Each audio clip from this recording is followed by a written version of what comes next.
Ako si Miguel, isang ama na ang pagkatao ay tila nawala ng saysay nang mawala ang aming anak. Isang ordinaryong araw ang nagbago sa takbo ng aming buhay. Sa bahay na puno ng kasiyahan at halakhak, biglang bumalot ang katahimikan at pagkalugmok. Mula nang mawala si Mara, ang aming munting prinsesa, unti-unti ring naglaho ang sigla sa aking asawa, si Lila. Siya ang babaeng pinakasalan ko, ang babaeng pinangarap kong makasama habang buhay. Ngunit ngayon, ang aming tahanan ay puno ng kalungkutan at mga tanong na tila walang kasagutan. 2 taon na ang nakalipas mula nang huling makita namin si Mara sa playground malapit sa aming bahay. Isang saglit na paglingon lamang at siya'y biglang nawala. Naghanap kami, humingi ng tulong sa mga awtoridad, ngunit tila ba lumulubog kami sa dagat ng kawalan at desperasyon. Miguel, hindi ko na kaya, wika ni Lila sa akin habang nakaupo sa sala. Ang kanyang mga mata ay tila pagod na sa kaiyak. Saan ba natin siya hahanapin?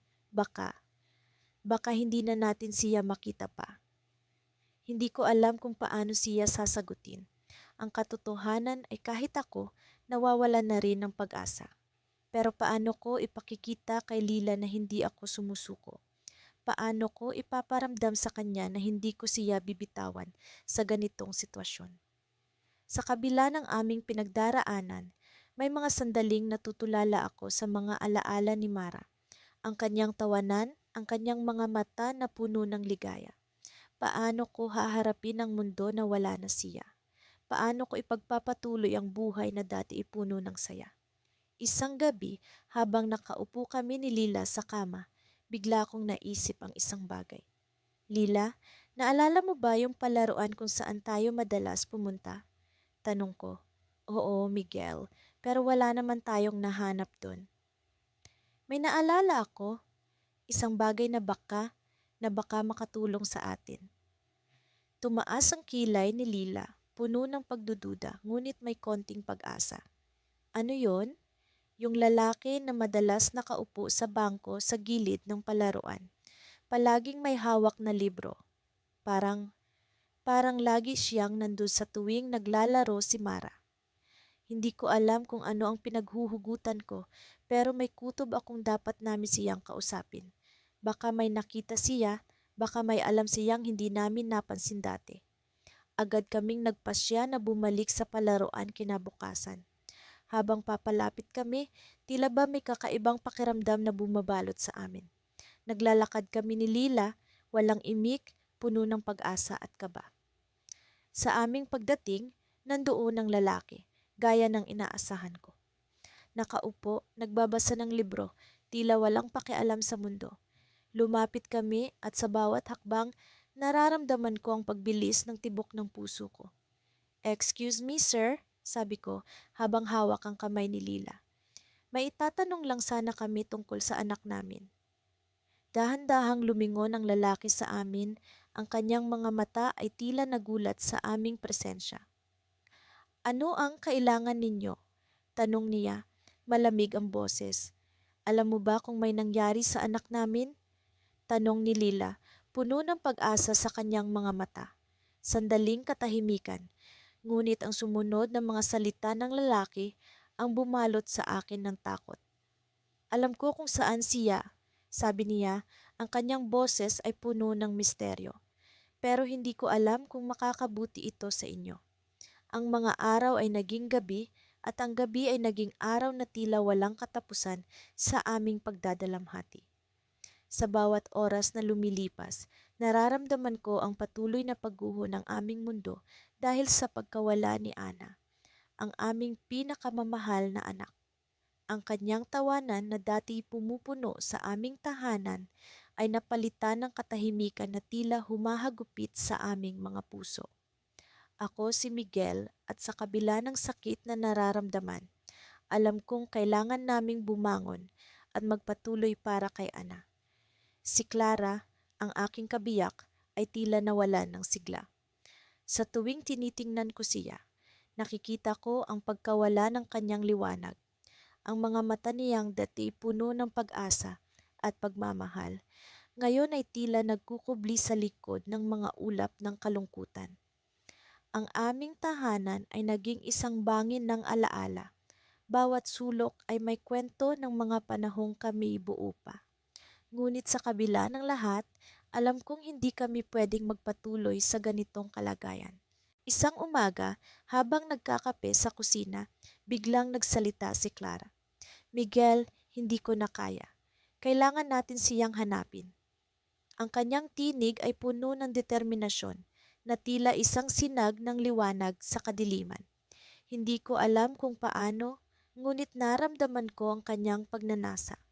Ang pag-asang matagal nang nawala sa aming mga puso ay muling nagising. Oo, Clara, kailangan natin siyang hanapin. Hindi tayo pwedeng sumuko. Nagdesisyon kaming simulan ang paglalakbay upang hanapin si Ana, kahit pa walang kasiguraduhan kung saan magsisimula. Nagplano kami ng isang paglalakbay sa mga lugar na maaaring puntahan ni Ana. Unang destinasyon namin ang lugar kung saan madalas kaming magpunta bilang pamilya, ang lumang parke sa tabing dagat. Naaalala ko pa ang mga araw na nagtatawanan kami habang naglalaro ng tagu-taguan. Ang mga alon na tila nakikipaglaro kay Ana habang siya'y tumatakbo sa dalampasigan. Habang papalapit kami sa parke, ang mga alon ay tila may awit ng pag-asang umaagos sa dalampasigan. Sa bawat hakbang, nararamdaman ko ang pag-asa na unti-unting bumabalik sa aming mga puso. Ngunit sa aming pagdating, isang katahimikan ang bumungad sa amin. Walang Ana na naghihintay, walang mga tawanan kundi ang malamlam na hangin ng dagat. Hindi kami sumuko. Nagpatuloy kami sa aming paglalakbay mula sa mga parke patungo sa mga lumang eskwelahan, mula sa mga bahay ng kaibigan patungo sa mga lugar na hindi namin inaakalang puntahan ni Ana. Sa bawat pintuan na aming kinakatok, sa bawat estrangherong aming tinatanong, nararamdaman ko ang pagod sa aming mga katawan ngunit hindi sa aming mga puso. Isang gabi, habang nagpapahinga kami sa isang maliit na motel, biglang may kumatok sa aming pintuan. Nagulat kami ni Clara. Sino ang maaaring naghahanap sa amin sa ganito kakalalim na oras? Nang buksan ni Clara ang pintuan, bumungad sa amin ang isang matandang lalaki na tila puno ng karunungan sa kanyang mga mata. Alam ko kung saan ninyo matatagpuan ang inyong anak, sabi niya, may kasiguraduhan sa kanyang tinig. Nagulat kami, paano niya nalaman ang tungkol kay Ana? Sa kabila ng aming pagtataka, hindi namin pwedeng palagpasin ang pagkakataong ito. Nasaan siya? Tanong ko, puno ng pag-asang matagal nang nawala sa aking tinig. Ngumiti ang matanda, ang kanyang ngiti ay tila puno ng sikreto. Sa lugar na hindi ninyo inaakalang puntahan niya, sa lugar ng mga alaala. Hindi namin maintindihan ang kanyang sinasabi, ngunit may tiwala akong kailangan naming sundan ang kanyang mga salita. Sa kabila ng pagod na nararamdaman, nagdesisyon kaming sundan ang matanda sa lugar na kanyang tinutukoy. Ang daan ay puno ng mga pagliko. Bawat hakbang ay tila pagsubok sa aming determinasyon. Ngunit sa kabila ng lahat, nararamdaman ko ang pag-asa na unti-unting bumabalik. Nang marating namin ang lugar, biglang bumungad sa amin ang isang lumang bahay, ang bahay ng aming mga alaala. Dito namin unang nagdaos ng kaarawan ni Ana. Dito kami lumikha ng mga alaala. Nagulat kami. Paano ito nangyari? Bakit dito? Nang pumasok kami sa loob, nakita namin ang isang litrato ni Ana nakapatong sa mesa. Ang kanyang ngiti ay puno ng pag-asa, tila sinasabi sa amin na hindi siya nawawala kundi naghihintay. Nagulat kami sa aming natuklasan. Paano niya nalaman ang lugar na ito? Ang kanyang mga mata sa litrato ay tila puno ng sikreto at sa likod nito ay may nakasulat, isang mensahe na hindi namin inaasahan. Mahal kong mama at papa, sa likod ng mga alaala ay may pag-asang naghihintay. Huwag kayong sumuko. Sa sandaling iyon, naramdaman namin ang pag-asang muling bumabalik, ang pag-asa na hindi kami nag-iisa sa aming paglalakbay. Ngunit sa kabila ng tuwa, isang katanungan ang bumabalot sa aming isipan. Sino ang matandang nagbigay sa amin ng pag-asa? At ano ang ibig sabihin ng mensaheng iniwan ni Ana? Ang aming paglalakbay ay hindi pa tapos, ngunit alam namin na hindi kami susuko. Ang pag-asa ay tila isang ilaw na patuloy na gumagabay sa amin. Sa likod ng mga alaala, sa likod ng mga katanungan, naroon si Ana, hindi nawawala, kundi naghihintay.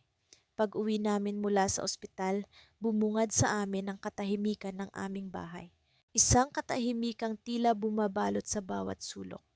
Para bang ang bawat kasangkapan, bawat pader ay sumisigaw ng kawalan. Ang mga laruan ni Lucas ay nakakalat pa rin sa sahig. Ang kanyang munting sapatos ay nasa tabi ng pintuan at ang kanyang mga guhit ay nakadikit pa rin sa aming ref. Isang paalala ng aming masayang nakaraan. Isang nakaraang tila napakalayo na ngayon. Habang naglalakad ako sa aming sala, hindi ko maiwasang maalala ang mga tawanan at halakhakan ni Lucas. Ang kanyang mga munting paa na tumatakbo patungo sa akin, ang kanyang maliit na kamay na humahawak sa akin tuwing siya'y natatakot o nagagalak. Ang lahat ng ito ay naging alaala na lamang, isang bahagi ng aming buhay na hindi na maibabalik. Si Mia, ang aking asawa, ay tahimik na naupo sa sofa. Hindi ko mabasa ang kanyang ekspresyon. Para siyang isang estatwa, walang emosyon, walang galaw. Alam kong nasasaktan siya, ngunit hindi ko alam kung paano ko siya lalapitan. Paano ko siya aaliwin kung ako mismo ay wasak na wasak. Kamusta ka? Tanong ko sa kanya, kahit na alam kong wala itong sapat na bigat para sabihing naiintindihan ko ang pinagdaraanan niya. Hindi siya sumagot. Sa halip, tumingin siya sa akin nang may mga matang puno ng luha, mga matang tila nagmamakaawa na tapusin na ang kanyang pagdurusa. Yumuko ako at niyakap siya, isang yakap na puno ng pag-asa na kahit paano, kahit kaunti, ay mapapawi nito ang sakit na aming nararamdaman. Lumipas ang mga araw na puno ng katahimikan. Hindi namin alam kung paano magsisimula muli. Parang bawat hakbang na ginagawa namin ay isang paalala ng kakulangan, ng kawalan. Sinubukan naming bumalik sa aming mga trabaho, ngunit hindi pa rin maalis ang bigat sa aming dibdib.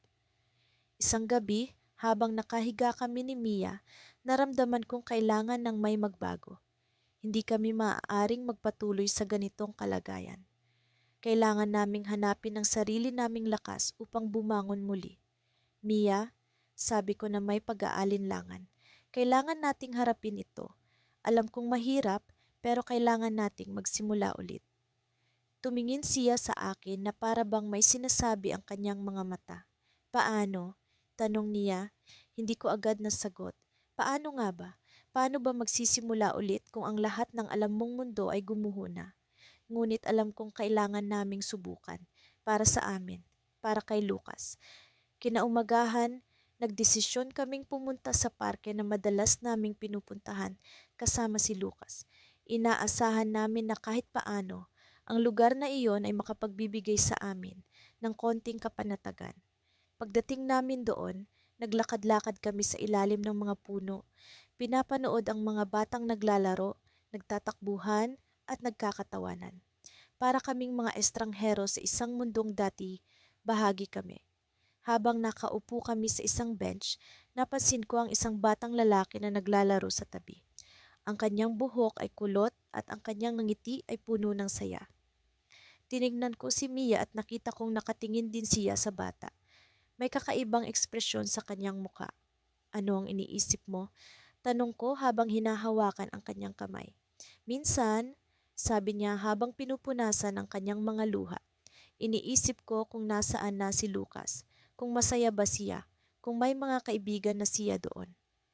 Niyakap ko siya ng mahigpit. Si Lucas ay palaging magiging bahagi ng ating buhay. At kahit nawala siya rito, nasa puso natin siya, sa bawat alaala, sa bawat pagmamahal na nararamdaman natin.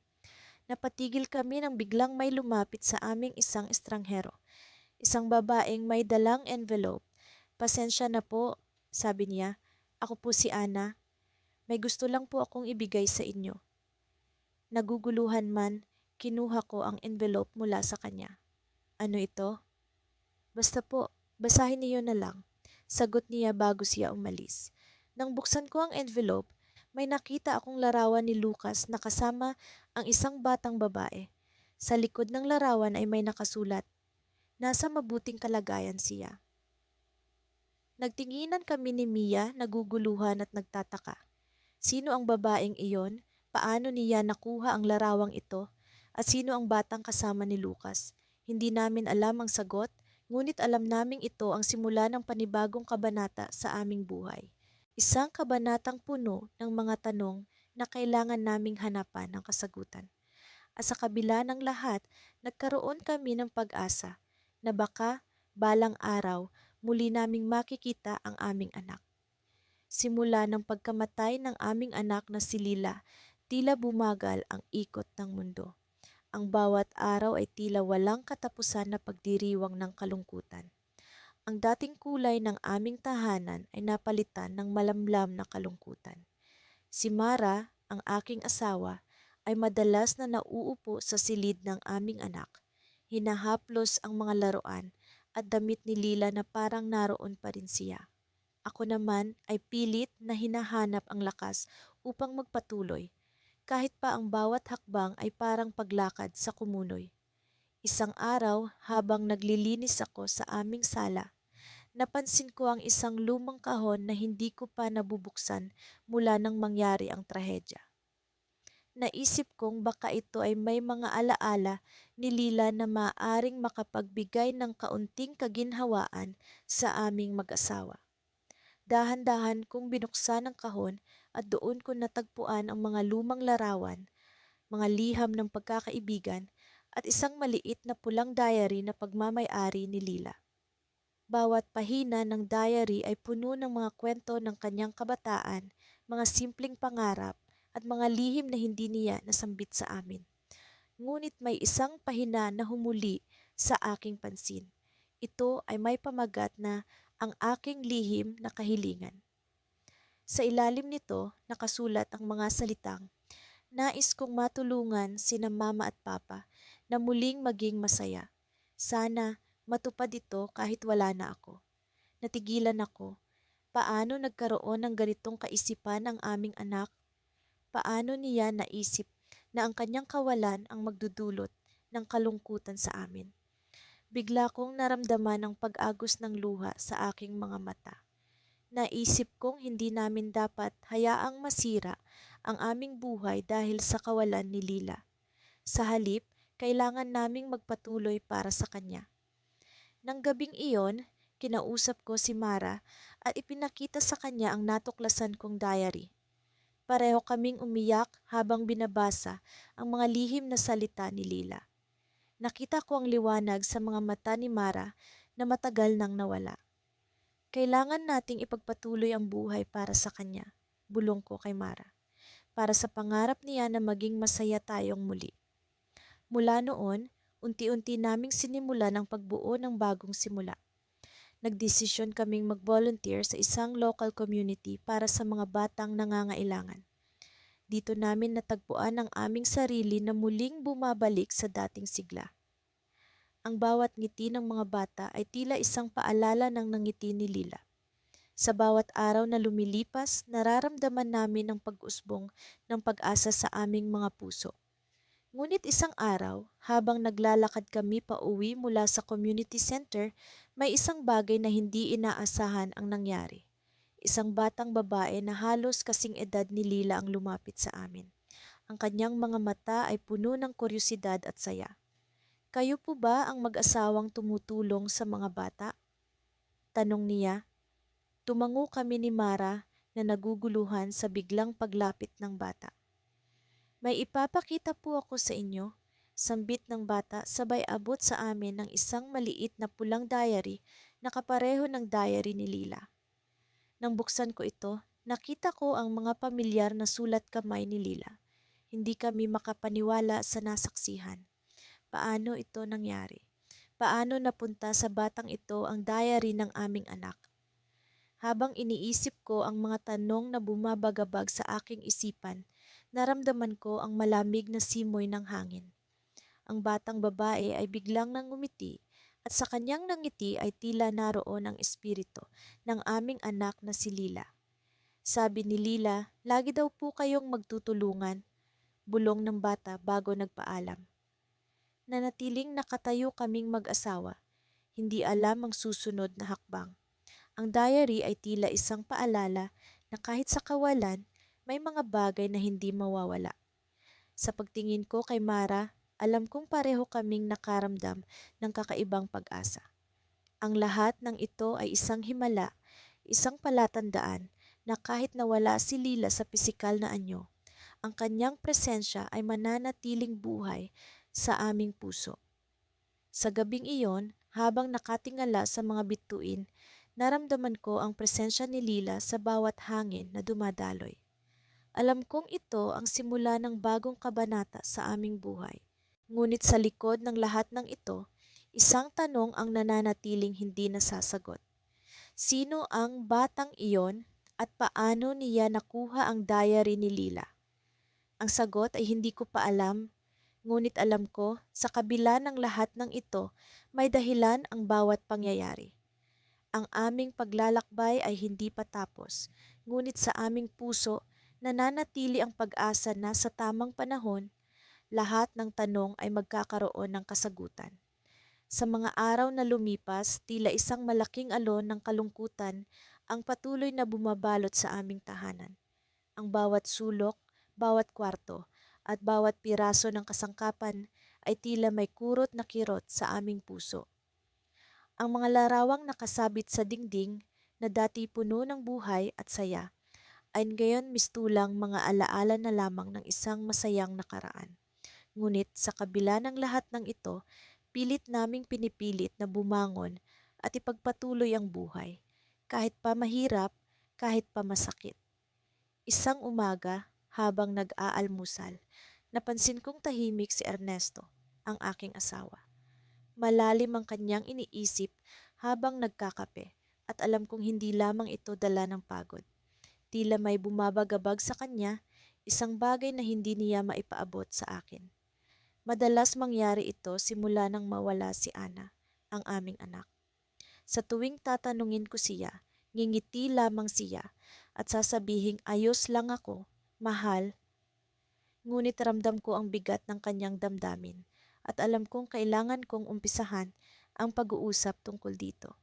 Ernesto, sambit ko sa kanya, sabay hawak sa kanyang kamay. Alam kong hindi madali ang pinagdadaanan natin, pero lagi mo lang tandaan, nandito ako. Hindi kita pababayaan. Tumingin siya sa akin, ang mga mata niya puno ng emosyon. Mahal, hindi ko alam kung paano ko haharapin ito. Parang paulit-ulit kong nakikita si Ana sa lahat ng bagay. Sagot niya, halos pabulong. Sa bawat tawanan ng mga bata sa labas, sa bawat tunog ng umuugong na kotse, sa bawat malamlam na gabi. Niyakap ko siya ng mahigpit. Sa kabila ng aming mga ngiti at mga pagsisikap na maging masaya, ramdam ko ang pighati sa kanyang dibdib. Nakakatakot, ngunit kasabay ng takot ay ang aming pagnanasa na muling makabangon. Alam mo ba, dagdag niya, may mga gabi na nananaginip ako na buhay si Ana, parang totoo, parang nandito siya. Pero pagdilat ko, biglang naglalaho ang lahat. Nagsimula akong umiyak, parang kailan lang nasa tabi namin si Ana, tumatawa, naglalaro, at nagbibigay ng ligaya sa aming buhay. Ngunit sa isang iglap, nawala siya at iniwan kami ng isang malaking puwang na hindi namin alam kung paano pupunuin. Sa gitna ng aming pag-uusap, may kumatok sa pintuan. Si Lola Minda, ang kapitbahay at matagal ng kaibigan ng pamilya, ay dumalaw. Magandang umaga, mga anak, bati niya sa amin. May dala akong ilang prutas para sa inyo. Alam kong mahirap ang lahat, pero gusto kong malaman ninyo na nandito kami palagi. Napangiti kami ni Ernesto kahit paano. Si Lola Minda ay isa sa mga taong hindi kami iniwan sa gitna ng aming pagdadalamhati. Palaging nandiyan, nagbibigay ng suporta at pag-unawa. Habang umiinom ng atsaa sa sala, nagsalita si Lola Minda. May nabalitaan ako sa palengke kanina. May isang batang babae na nakita raw sa kabilang bayan, kamukhang kamukha ni Ana. Biglang bumilis ang tibok ng puso ko. Parang may kung anong pag-asa ang sumiklab sa aking dibdib. Saan daw iyon, Lola? Tanong ko, puno ng pag-asam. Sa San Miguel, sagot niya. Hindi ko alam kung totoo, pero sabi ng mga tao, may batang naglalakad mag-isa roon, umiiyak.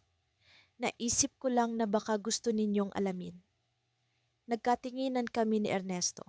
Sa kabila ng aming pag-aalinlangan, may bahagi ng aming mga puso ang umaasang totoo ang balita. Mahal, kailangan nating pumunta roon, wika ko kay Ernesto. Wala namang mawawala kung susubukan natin. Tumango siya at sa loob ng ilang minuto, handa na kaming umalis. Habang nasa daan, hindi ko mapigilang magdasal na sana. Sa pagkakataong ito, may magandang balita kaming matanggap. Pagdating sa San Miguel, agad kaming pumunta sa plaza kung saan sinasabing nakita ang batang babae. Naghahanap kami, nagtanong sa mga tao at umasa. Ngunit sa kabila ng aming pag-asam, tila walang bakas ng batang hinahanap namin. Ngunit sa isang iglap, biglang may sumigaw mula sa likuran namin. Ernesto, Maria, isang boses na pamilyar. Paglingon namin, si Ana, nakatayo, nakangiti. Ang aming anak, ang aming nawawalang anak, narito, sa harap namin. Pero bago ko siya matakbo at mayakap, biglang bumalik ang alaala ng gabing nawala siya.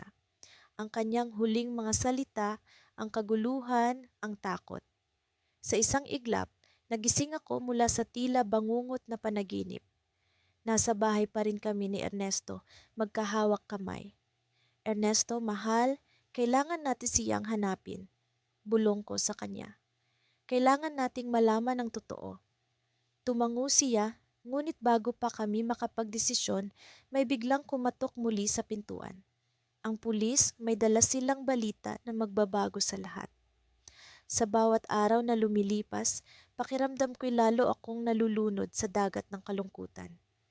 Simula nang mawala si Angela, ang aming nag-iisang anak, tila nawalan na ng kulay ang aming buhay. Ang aming tahanan na dati ipuno ng tawanan at masasayang alaala, ngayoy tila walang buhay na espasyo.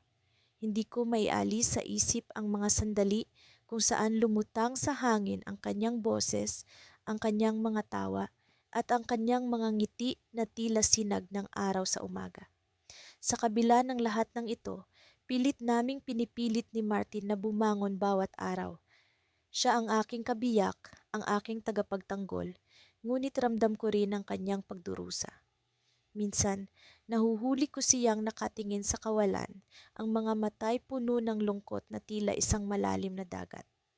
Pareho kaming nagtatago sa likod ng nangiti, ngunit alam naming hindi kami nag-iisa sa laban na ito. Isang araw, nagdesisyon kaming bumalik sa lugar kung saan madalas kaming pumunta ni Angela tuwing linggo ng umaga. Ang maliit na parke sa gilid ng ilog ay saksi sa marami naming masayang alaala. Habang naglalakad kami ni Martin, hawak ang kamay ng isa't isa. Umaasa kami na kahit paano ay makakahanap kami ng kapayapaan sa lugar na ito. Pagdating namin sa parke, dama ko agad ang malamig na hangin na dumadampi sa aking pisngi. Pinili naming umupo sa paborito naming bangko, kung saan dati naming pinapanood si Angela habang naglalaro at tumatakbo. Ang mga puno sa paligid ay tila nagkukwento ng mga alaala. Naririnig ko ang kanyang mga sigaw ng tuwa, ang kanyang pagtawa habang naglalaro, at ang kanyang mga hakbang na tila musika sa aking pandinig. Habang nakaupo kami doon, nagdesisyon akong ibahagi kay Martin ang isang lihim na matagal ko nang kinikimkim. Sa kabila ng aming pagkakaisa sa pagdadalamhati, may isang bagay na nagpapabigat sa aking damdamin. Martin, sabi ko, sinisikap na maging matatag, may kailangan akong sabihin sa'yo. Tumingin siya sa akin, ang kanyang mga matay puno ng pag-unawa at pag-aalala. Ano yon? Mahal, ang araw na nawala si Angela, nagsimula ako, pilit na hindi natutunaw sa kanyang mga mata, may natanggap akong tawag mula sa isang tao. Isang tawag na nagbigay sa akin ng pag-asa na siya ay buhay. Ngunit natatakot akong pagkatiwalaan ito. Hindi ko alam kung paano ko ito sasabihin sa kanya noon. Ang takot na baka mali ang aking narinig. Ang takot na baka umasa lamang kami sa wala. Ngunit ang tawag na iyon ay patuloy na bumabagabag sa akin. Hindi ako matahimik. Ang sabi ng tao sa kabilang linya, patuloy ako. May impormasyon siya tungkol sa kinahinatnan ni Angela. Ngunit may kondisyon siyang hinihingi. Ramdam ko ang pag-iigting ng katawan ni Martin. Ang kanyang mga kamay ay tila nagiging malamig. Ano ang kondisyon? Kailangan nating pumunta sa isang lugar, sa isang tiyak na oras, at kailangan nating magdala ng isang bagay na mahalaga sa atin. Hindi ko alam kung ano ang ibig sabihin nito, ngunit sa kabila ng takot at pag-aalinlangan, may bahagi sa akin na gustong sumugal. Ang posibilidad na makita si Angela ay higit pa sa anumang kapalit. Tahimik kami ni Martin habang iniisip ang susunod naming hakbang. Ang pag-asa ay tila isang ilaw sa dulo ng madilim na lagusan. Ngunit ang panganib na dala nito ay hindi namin maikakaila. Gayunpaman, sa aming puso, alam namin na handa kaming gawin ang lahat para sa aming anak. Habang nag-uusap kami, naramdaman ko ang paggalaw sa paligid. Ang hangin ay tila inilipad ang mga dahon sa tabi ng aming bangko at ang mga ibon ay nagsimulang kumanta sa kanilang mga pugad. Martin, baka ito na ang pagkakataon natin. Bulong ko sa kanya, pilit na hindi nagpapadala sa emosyon. Ngunit bago pa kami makapagdesisyon, isang bagay na hindi namin inaasahan ang nangyari. Mula sa likuran ng mga puno, may lumabas na isang batang babae. Hawak ang isang laruang oso. Parang nakita ko na siya dati, ngunit hindi ko matukoy kung saan. Ang kanyang nangiti ay tila pamilyar at ang kanyang mga mata ay puno ng hiwaga. Magandang araw po, bati niya sa amin. Ang kanyang tinig ay parang musika sa aming pandinig. Alam ko po kung nasaan si Angela. Nagkatinginan kami ni Martin, gulat na gulat sa sinabi ng bata. Ang aming puso ay tumalon sa kaba at pag-asa. Paano mo nalaman? Tanong ni Martin, nanginginig ang boses. Ngumiti lamang ang bata at sa kanyang mga mata ay may lihim na hindi namin mawari. Sumama po kayo sa akin at ipapakita ko. Sa puntong iyon, isang kilabot ang dumaloy sa aking katawan. Sa kabila ng pagkabigla, may bahagi sa akin na gustong sumama sa kanya, na gustong malaman ang katotohanan. Ngunit sa likod ng bawat hakbang na aming gagawin, may nararamdamang panganib na hindi namin maipaliwanag. At sa aming harapan, ang tanong ay nag-aabang. Ito ba ay totoo o isa lamang bangungot na magpapabagsak sa amin? Nakatitig ako sa lumang album ng mga larawan na nasa mesa. Ang bawat pahina nito ay tila may sariling kwento ng mga panahong puno ng saya at tawanan. Mga alaala ng aming anak, si Lila, na ngayoy tila usok na unti-unting naglalaho. Ang mga ngiti niya sa bawat larawan ay tila mga bituing kumikislap sa kabila ng kadiliman ng aming pagkawala. Sa bawat paglipat ko ng pahina, nararamdaman ko ang bigat ng mga nakaraang taon ng aming pagdadalamhati. Nagising ako sa aking pag-iisip nang pumasok si Daniel sa sala. Ang asawa kong si Daniel ay tila mas matatag sa kabila ng aming pinagdaraan ng pagsubok. Ngunit alam ko, sa kabila ng kanyang mga ngiti at pagkukunwari, ay wasak din ang kanyang puso. Lumapit siya sa akin at sabay naming tiningnan ang mga larawan. Naaalala mo ba ang picnic natin sa tabing ilog?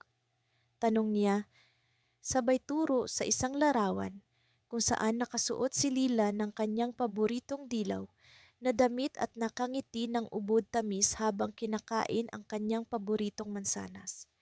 Oo, parang kahapon lang, Sagot ko, pilit na pinipigilan ang pagpatak ng aking mga luha. Si Lila ang pinakamasayahin sa ating lahat. Parang walang problema sa mundo. Tahimik kaming naupo, pinagmamasdan ng bawat detalye ng larawan. Sa kabila ng katahimikan, may isang bagay na tila gustong magsalita. Isang bagay na nagbabadya ng pagbabagong hindi namin inaasahan. Makalipas ang ilang sandali, tumunog ang telepono. Agad itong sinagot ni Daniel. Habang nakikinig siya sa kabilang linya, unti-unti kong napansin ang pagbabago sa kanyang ekspresyon. Ang kanyang mga mata ay lumaki at ang kanyang mga labi ay bahagyang bumuka, tila hindi makapaniwala sa kanyang naririnig.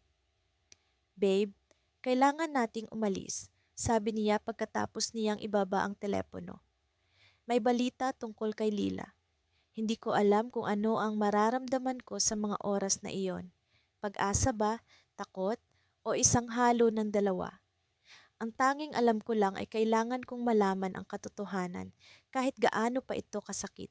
Agad kaming sumakay sa sasakyan at nagmadaling pumunta sa lugar na tinukoy sa tawag. Habang nasa daan, nararamdaman ko ang kaba sa bawat tibok ng aking puso. Parang isang pelikula ang lahat, isang eksena na puno ng suspense at emosyon. Pagdating namin sa lugar, sinalubong kami ng isang babaeng nakaitim na coat. Siya ang tumawag sa amin. "Ako si Dr. Elena," pagpapakilala niya. "May gusto akong ipakita sa inyo." Dinala niya kami sa isang maliit na opisina. Sa loob nito ay may mga larawan at dokumento na nakalatag sa mesa. "Matagal ko nang sinusundan ito," sabi ni Dr. Elena. "At sa wakas may lead na tayo tungkol sa pagkawala ni Lila." Tumigil ang paghinga ko. Naramdaman ko ang paghawak ni Daniel sa aking kamay, nagbibigay ng lakas at kapanatagan. "Ano po ang natuklasan ninyo?" tanong niya, puno ng pag-asa at kaba. "May nahanap kaming mga ebidensya na nag-uugnay sa kanya sa isang grupo na nag-ooperate sa ibang bansa," paliwanag ni Dr. Elena. "May posibilidad na buhay siya." Sa mga sandaling iyon, parang bumagal ang oras. Ang mga salitang iyon ay nagpasiklab ng liwanag sa aming madilim na mundo. Ngunit kasabay ng liwanag na iyon ay ang anino ng pag-aalinlangan. Paano kung hindi ito totoo? Paano kung isa lamang itong maling pag-asa? Habang nag-uusap kami, biglang may kumatok sa pinto. Isang lalaking hindi pamilyar sa amin ang pumasok. "May kailangan kayong makita," sabi niya. Sa kanyang mga kamay ay may hawak siyang isang videotape. Isinaksak niya ito sa lumang player sa gilid ng opisina. Sa screen ay unti-unting lumitaw ang imahe ng isang batang babae. Hindi ako makapaniwala sa aking nakita. Si Lila, siya nga, ngunit may kakaiba sa kanyang itsura. Ang kanyang mga mata ay puno ng lungkot at takot. Habang pinapanood namin ang video, biglang nag-blackout ang screen. Sira na ang tape. Sa kabila ng pagkabigo, alam namin na may pag-asa. Ngunit kasabay ng pag-asang iyon ay ang bagong tanong: saan namin siya hahanapin sa malawak na mundong ito? Ang pag-asang muling makasama si Lila ay tila isang liwanag sa dulo ng madilim na lagusan.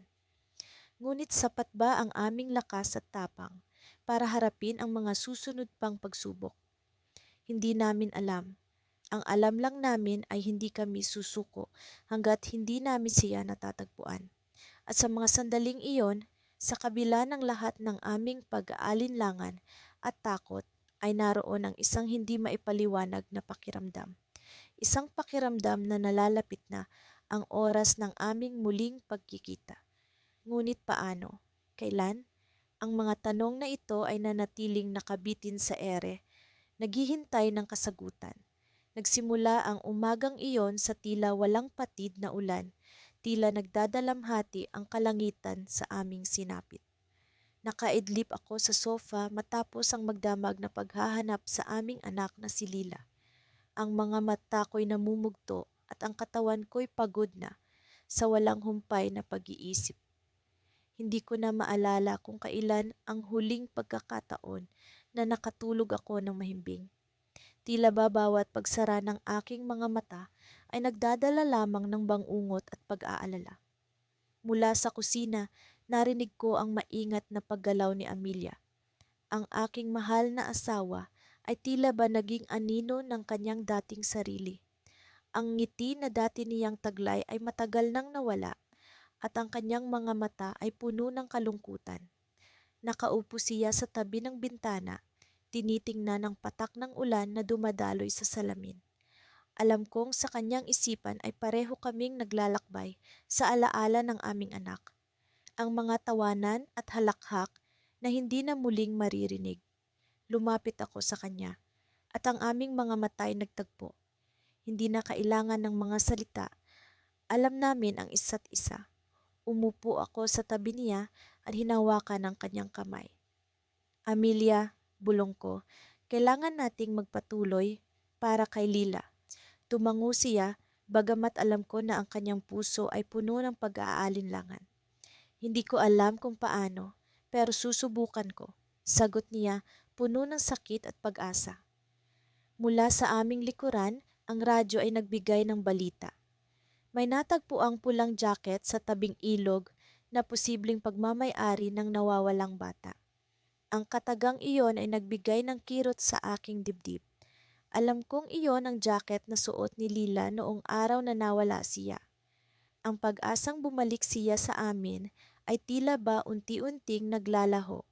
Subalit sa kabila ng lahat, may nagising na determinasyon sa akin. Amelia, kailangan natin itong imbestigahan. Hindi tayo susuko hanggat hindi natin siya natatagpuan. Mariing sabi ko habang tumayo at kinuha ang aking jacket. Hindi na namin inaksaya ang oras. Lumabas kami sa ulan na tila ba ang mga patak nito ay nagiging luha ng aming pagdadalamhati. Ang ilog ay nasa di kalayuan at bawat hakbang patungo roon ay tila ba nagiging mabigat. Ang kaisipang malapit na naming makuha ang sagot ay nagbigay sa akin ng kakaibang lakas. Pagdating sa tabing ilog, naroon ang mga pulis, abala sa kanilang imbestigasyon. Nagpakilala kami at agad kaming pinayagan na sumilip sa lugar kung saan natagpuan ang jacket. Ang puso ko'y kumakabog sa kaba habang unti-unting lumalapit. Hanggang sa makita ko ito, ang pulang jacket na suot ni Lila noong huling makita namin siya. Puno ng takot at pag-asa, lumapit kami ni Amelia. May natagpuan ba kayong iba pang ebidensya? Tanong ko sa isang pulis, umaasang may magandang balita. Hanggang na ngayon, wala pa. Pero patuloy ang aming paghahanap sa paligid. Sagot niya na tila nagbigay sa akin ng kaunting pag-asa.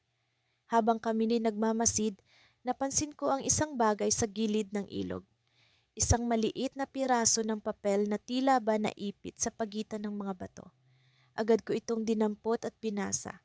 Ang puso ko'y tumigil sa pagtibok sa nabungarang mensahe. Mommy, Daddy, I'm waiting for you. Please find me. Hindi ko alam kung paano kami nakatayo sa kabila ng bigat na naramdaman namin sa mga salitang iyon. Alam kong si Lila ang sumulat nito. Ang kanyang sulat kamay, ang kanyang mga salita, hindi ko maipagkakamali. Tumingin ako kay Amelia at sa kanyang mga mata ay nakita ko ang parehong pag-asa at takot na nararamdaman ko. Subalit sa likod ng papel, may isang bagay na nakagugulat. Isang guhit na tila ba mapa. Hindi ito malinaw, ngunit sapat na upang magbigay ng direksyon. Amelia, may sinasabi siya. Kailangan nating sundan ito, sabi ko, puno ng determinasyon. Ang mga pulis ay nagpatuloy sa kanilang paghahanap, subalit kami ni Amelia ay nagdesisyon na sundan ang guhit na iyon. Ang ilog ay tahimik, maliban sa patak ng ulan, subalit alam kong sa kabila ng katahimikan ay may lihim na naghihintay na matuklasan. Sa bawat hakbang ay nararamdaman ko ang pag-asa na unti-unting bumabalik. Hanggang sa dumating kami sa isang bahagi ng kakahuyan na tila ba hindi pa naaabot ng mga investigador. Ang paligid ay puno ng mga puno at ang landas ay nagiging mas mahirap tahakin. Sa gitna ng aming paglalakbay sa isang bahagi ng kakahuyan ay may narinig kaming mahina ngunit malinaw na tawag. Mommy, Daddy. Ang mga mata ko'y nanlaki sa gulat at pag-asa. Si Amelia ay tumigil, hindi makapaniwala sa narinig. Agad kaming nagmadali patungo sa pinagmula ng boses. Subalit sa pagdating namin sa lugar, ang aming mga matay na saksihan ang isang di inaasahang tagpo. Sa gitna ng kakahuyan ay may isang munting kubo at sa harap nito ay isang tao, hindi si Lila, kundi isang estranghero na may hawak na larawan ng aming anak. Sino siya? Anong kaugnayan niya kay Lila? Ang takot at pag-asa ay naghalo sa aming dibdib. Ito ba ang simula ng katapusan o simula ng bagong kwento? Sa sandaling iyon, alam kong kami ni Amelia ay nasa bingit ng isang bagong paglalakbay. Hindi ko alam kung paano namin nagawang bumangon muli mula sa kama. Ang bawat umaga ay tila isang bangungot na paulit-ulit na bumabalik sa aming realidad. Ang pagkawala ni Lily ay parang isang puwang sa aming mga puso na hinding-hindi na mapupunan. Si Emma, ang aking asawa, ay tila nawalan na ng sigla. Ang dating masayahin at puno ng pag-asa niyang mga ngiti ay napalitan ng malalim na kalungkutan. Ngunit sa kabila ng lahat, kailangan naming magpatuloy. Kailangan naming ipagpatuloy ang buhay para sa alaala ni Lily. Nakahanap kami ng munting pag-asa sa pagtulong sa iba pang mga magulang na nawalan ng anak. Nagsimula kami ng isang support group na tinatawag na Pag-asa ng Mga Magulang. Dito, nagkikita-kita kaming mga magulang upang magbahagi ng aming mga kwento, pighati at munting tagumpay sa pagbangon mula sa trahedya. Isang gabi, habang kami ni Emma ay nakaupo sa sala, hawak ang isang tasa ng kape, naramdaman ko ang bigat ng kanyang pagod. Mahal, paano mo nagagawang nangumiti sa harap ng lahat ng ito? Tanong niya sa akin habang nakatitig sa isang larawan ni Lily na nakasabit sa dingding. Para sa kanya, Emma, para sa ating anak, sagot ko habang hinahaplos ang kanyang likod. Alam kong mahirap, pero kailangan nating ipakita na hindi tayo susuko. Ngunit sa kabila ng aming mga pagsisikap, alam kong may bahagi sa aming relasyon na unti-unting nasisira. Ang sakit na dulot ng pagkawala ay tila isang pader na pumapagitna sa aming dalawa. Sa tuwing susubukan kong abutin siya, tila palayo siya ng palayo. Isang gabi, matapos ang isa sa aming mga pagpupulong, lumapit sa amin si Maria, isa sa mga miyembro ng grupo. Alam kong mahirap, pero may gusto akong sabihin sa inyo, wika niya habang hawak ang kanyang sariling luha. Nakikita ko ang sakit sa inyong mga mata, pero alam kong may pag-asa pa. Nais kong ipakita sa inyo ang isang bagay. Sinundan namin siya papunta sa kanyang sasakyan. Binuksan niya ang trunk at inabot sa amin ang isang kahon. Ito ay mga sulat mula sa aking anak na si Daniel bago siya nawala. Natagpuan ko ito sa ilalim ng kanyang kama. Ang mga sulat na ito ang naging dahilan upang makabangon ako. Nang binuksan namin ang kahon, nakita namin ang mga sulat na puno ng pagmamahal at pag-asa. Isa-isang binasa ni Emma ang mga ito habang hawak ko ang kanyang kamay. Ang bawat pahina ay naglalaman ng mga salitang puno ng pag-asa at pag-unawa sa mga bagay na hindi namin maipaliwanag. Sa kabila ng sakit, naramdaman namin ang init ng pagmamahal ng isang anak sa kanyang mga magulang.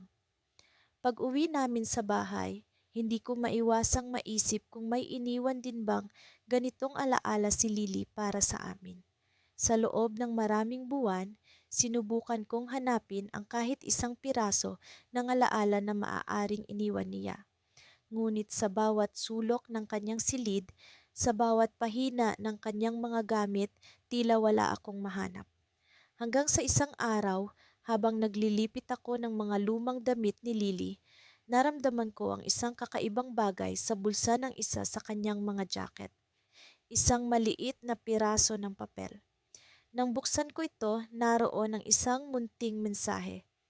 Mahal kong mama at papa, alam kong darating ang araw na magkikita-kita tayo ulit. Hanggang sa muli, mahal ko kayo. Hindi ko mapigilang mapaluha habang hawak ang munting mensahe. Ang bawat salita ay tila bumabalot sa akin ng init ng kanyang pagmamahal. Tumakbo ako palabas ng silid at tinawag si Emma. Nang ipakita ko sa kanya ang sulat, sabay kaming napayakap, umiiyak sa parehong sakit at saya. Sa wakas, naramdaman namin kasama pa rin namin si Lily kahit sa isang munting piraso ng papel. Ngunit sa mga sumunod na araw, may kakaibang nangyayari. Nagsimula kaming makatanggap ng mga anonymous na sulat, tila mula sa isang tao na nakakaalam ng mga detalye ng pagkawala ni Lily na hindi namin alam. Ang bawat sulat ay puno ng mga palaisipan, mga tanong na nag-udyok sa amin upang muling tingnan ang mga pangyayari sa ibang perspektibo. Ang huling sulat na natanggap namin ay may nakasulat na ang pagkawala ni Lily ay hindi aksidente. Alam kong may isang bagay na hindi niyo pa natutuklasan. Hanapin niyo ang sagot sa ilalim ng lumang puno sa likod ng inyong bahay. Hindi ko alam kung ano ang ibig sabihin nito. Ngunit sa kabila ng takot at pag-aalinlangan, naramdaman kong may bagong pag-asa. Ang posibilidad na malaman ang totoong nangyari kay Lily ay tila isang sinag ng liwanag sa gitna ng dilim na matagal na naming kinakapa. At sa pagkakataong ito, handa kaming harapin ang katotohanan, kahit gaano pa ito kasakit. Madalas kong naririnig na sa oras ng pinakamadilim na yugto ng buhay, doon mo matatagpuan ang liwanag na magpapakita ng tunay mong lakas. Ngunit sa mga araw na ito, tila ang liwanag na iyon ay kahirap matagpuan. Ang bawat sulok ng bahay ay puno ng alaala ng aming anak na si Lucas. Ang hagdan kung saan siya madalas mag-slide pababa, ang maliit na mesa sa kusina kung saan niya kinulayan ang kanyang mga guhit, at ang kanyang kwarto na ngayon na natiling sarado at tahimik. Parang kahapon lang nang ang bawat sulok ay puno ng kanyang halakhak at masasayang kwento. Ako si Miguel at ang aking asawa na si Clara ay parehong naglalayag sa dagat ng kalungkutan. Hindi madaling mawalan ng anak. Parang isang bahagi ng iyong kaluluwa ang napunit at nawala. At kahit anong pilit mong hanapin, hindi mo na ito muling makakamtan. Araw-araw kaming bumabangon sa umaga, pilit na hinaharap ang mundo, ngunit sa aming mga mata at puso, isang malaking kawalan ang palaging nakikita. Hindi ko makalimutan ang araw na iyon, ang araw na nagbago sa aming buhay magpakailanman.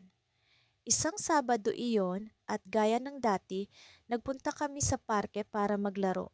Kasama ni Lucas ang kanyang paboritong laroang eroplano. Habang abala si Clara sa pagkuha ng litrato, ako na may nakipaghabulan kay Lucas. Ang kanyang hagikik ay musika sa aking pandinig. Ngunit sa isang iglap, naglaho siya sa aking paningin. Ang mga oras na sumunod ay puno ng takot at pag-aalala. Tila bumagal ang oras habang isa-isa naming sinuyod ang bawat sulok ng parke, tinatawag ang kanyang pangalan. Ngunit walang tugon ang aming natanggap. Ilang linggo na ang lumipas mula noon, ngunit ang sakit ay tila hindi nabawasan. Sa halip, ito'y parang sugat na laging sariwa. Sa bawat gabi, maririnig ko ang tahimik na hikbi ni Clara habang yakap-yakap ang una ni Lucas. Ako na may nagkukulong sa aming bodega, pilit na iniisip kung saan kami nagkamali. Paano namin haharapin ang isang kinabukasang wala na ang aming pinakamamahal na anak? Isang gabi, habang nakaupo sa aming balkonahe at nagmamasid sa mga bituin, naramdaman kong may lumapit sa aking tabi. Si Clara, may hawak na isang maliit na kahon. "Miguel," bulong niya, "may kailangan kang makita."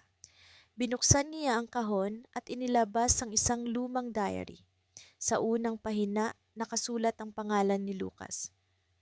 "Natagpuan ko ito sa ilalim ng kanyang kama," sabi ni Clara habang pinupunasan ang kanyang mga luha. Hindi ko alam na nagsusulat siya. Habang binubuklat ko ang mga pahina, doon ko nakita ang mga simpleng kwento at pananaw ni Lucas sa aming pamilya. Mahal na mahal ko sina mama at papa. Lagi kaming masaya kapag magkasama. Sana laging ganito. Ang mga salitang iyon ay parang mga punyal na tumusok sa aking puso. Pero sa likod ng sakit, naramdaman ko rin ang pagmamahal at saya na hatid ng mga alaala. Ilang gabi naming binasa ang diary ni Lucas. Sa mga pahina nito, muling nabuhay ang aming anak. Ang kanyang pangarap na maging piloto, ang kanyang mga paboritong laro, at maging ang mga simpleng bagay na nagpapasaya sa kanya. Unti-unti, ang diary na iyon ang naging paraan para muling mabuo ang aming puso kahit na ito'y wasak pa rin. Isang araw, habang nag-aayos kami ng aming mga gamit sa bodega, natagpuan ko ang isang lumang kahon na puno ng mga lumang larawan at sulat. Isa sa mga sulat ay mula sa isang hindi kilalang tao na tila may alam sa pagkawala ni Lucas. Ang pangalan ay hindi pamilyar, ngunit ang mga salitang nakasulat ay nag-iwan ng kilabot sa akin. Alam ko kung nasaan ang iyong anak. Kung gusto mong malaman ang katotohanan, pumunta ka sa lugar na alam mo. Hindi ko alam kung paano ko ito sasabihin kay Clara. Ang huling bagay na nais kong gawin ay magbigay ng maling pag-asa. Ngunit sa kabila ng lahat, naroon ang isang munting tinig sa aking isipan na nagsasabing baka ito na ang sagot na aming hinahanap. Nang gabing iyon, habang nakahiga kami ni Clara, hindi ko maiwasang ibahagi sa kanya ang natagpuan kong sulat. Clara, bulong ko habang hinahaplos ang kanyang buhok. May natagpuan akong sulat. May nagsasabing alam niya kung nasaan si Lucas. Nakita ko ang pagkislap ng pag-asa sa kanyang mga mata, ngunit kasabay nito ang takot. Miguel, paano kung isa lang itong biro? Paano kung masaktan na naman tayo? Tanong niya, ang kanyang boses ay puno ng pag-aalinlangan. Hindi ko rin alam, sagot ko. Pero kung may kahit kaunting pag-asa na makita natin si Lucas, kailangan nating subukan. Kinabukasan, habang papalapit kami sa lugar na tinutukoy ng sulat, hindi ko maiwasang kabahan. Sa kabila ng lahat ng sakit at pangamba, naroon ang pag-asa na sa wakas, maari naming makasama muli ang aming anak. Ngunit sa pagdating namin sa lugar, isang hindi inaasahang pangyayari ang bumungad sa amin. Minsan, pakiramdam ko'y napakalayo ng mga araw na puno kami ng saya at pag-asa. Ngayon, tila bangungot ang aming pinagdaraanan ni Alex. Hindi ko akalaing ang pagkawala ng aming anak na si Mia ay magdadala ng ganitong klaseng sakit at kawalan ng direksyon sa aming buhay. Parang isang pelikula na hindi ko inaasahan ang wakas, ngunit ito'y buhay namin at walang rewind o pause. Simula nang mangyari ang trahedya, tila naging estranghero kami sa isa't isa ni Alex. Nag-uumapaw ang katahimikan sa pagitan namin, masakit at nakalulunod. Nabubuhay kami sa isang bahay na puno ng alaala ng aming anak, ngunit ngayon ay tila nagiging isang libingan ng aming mga pangarap. Ngunit sa araw na ito, isang bagay ang nagbago. Nagising ako na may kakaibang pakiramdam. Parang may bumubulong sa akin na ito na ang araw na kailangan kong kumilos. Tumayo ako mula sa kama at habang pinagmamasdan ko ang mga larawan ni Mia na nakasabit sa dingding, naramdaman ko ang bigat ng responsibilidad na muling buuin ang aming pamilya. Alex, tawag ko habang papunta sa kusina. Naroon siya, nakatitig sa tasa ng kape, na tila ba ito na lang ang natitirang bagay sa mundo. May kailangan tayong pag-usapan, sabi ko at umupo sa harap niya. Nag-angat siya ng tingin at bagamat wala akong nabasang emosyon sa kanyang mga mata, alam kong sa loob niya may pag-asang naghihintay. Kailangan nating harapin ito. Hindi ko alam kung paano, pero kailangan nating magsimula muli, sabi ko, pilit na inaabot ang kanyang kamay. Tumango siya at sa unang pagkakataon sa matagal na panahon, naramdaman ko ang init ng kanyang palad. Anong iniisip mong gawin natin? Tanong niya, puno ng pag-aalinlangan, ngunit may bahid ng pag-asa. Marami akong iniisip, Siguro kailangan nating umalis muna dito, magbakasyon, kahit sandali lang, o kaya'y makipag-usap sa isang therapist. Hindi ko talaga alam, Alex, pero alam kong kailangan nating subukan. Sagot ko, at nakita ko ang bahagyang pagliwanag sa kanyang mukha. Napagkasunduan naming subukan ng therapy. Nakipag-appointment kami sa isang kilalang therapist na may magandang reputasyon sa pagtulong sa mga magulang na nawala ng anak. Habang papalapit ang araw ng aming sesyon, parehong may kaba at pag-asa ang bumabalot sa akin. Sana'y ito na ang magiging simula ng aming pagbangon. Dumating ang araw ng aming unang session. Sa loob ng maliit na opisina ng therapist na puno ng mga bulaklak at mga libro, naramdaman ko ang kaunting kapanatagan. Naupo kami ni Alex sa magkatapat na upuan habang ang therapist, si Dr. Reyes, ay nakaupo sa kanyang mesa. Magsimula tayo sa pagbahagi ng inyong nararamdaman, sabi ni Dr. Reyes, at tila isang dam na bigla na lang bumigay, nagumpisa akong magsalita. Ikinuwento ko ang sakit, ang kalungkutan, at ang walang katapusang pagnanasa na bumalik ang aming anak. Habang nagsasalita ako, ramdam ko ang panginginig ng kamay ni Alex na hawak ko. Alam kong sa bawat salitang binibitawan ko, pareho naming inaalala ang lahat ng nangyari.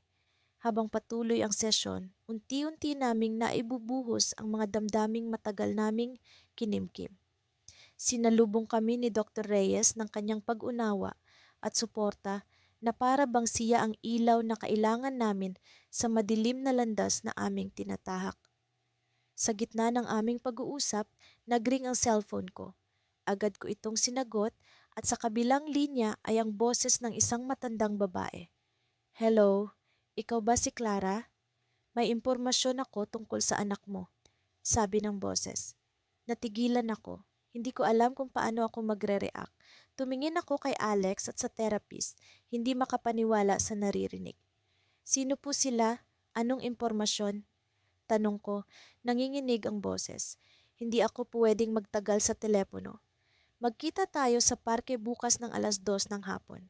May sasabihin ako tungkol kay Mia," sabi ng babae bago tuluyang pinutol ang tawag. Napatitig ako kay Alex. Sa kanyang mga mata, nakita ko ang parehong halo ng pag-asa at takot na nararamdaman ko. Ano ang ibig sabihin ng tawag na iyon? Totoo ba ito o isa na namang ilusyon ng pag-asang matagal na naming kinakapitan? Sa kabila ng lahat, alam kong kailangan naming malaman. Kailangang alamin namin kung may katotohanan ang sinabi ng babae. Ngunit sa likod ng lahat ng ito, isang katanungan ang bumabalot sa aking isip. Ano ang matutuklasan namin bukas sa parke?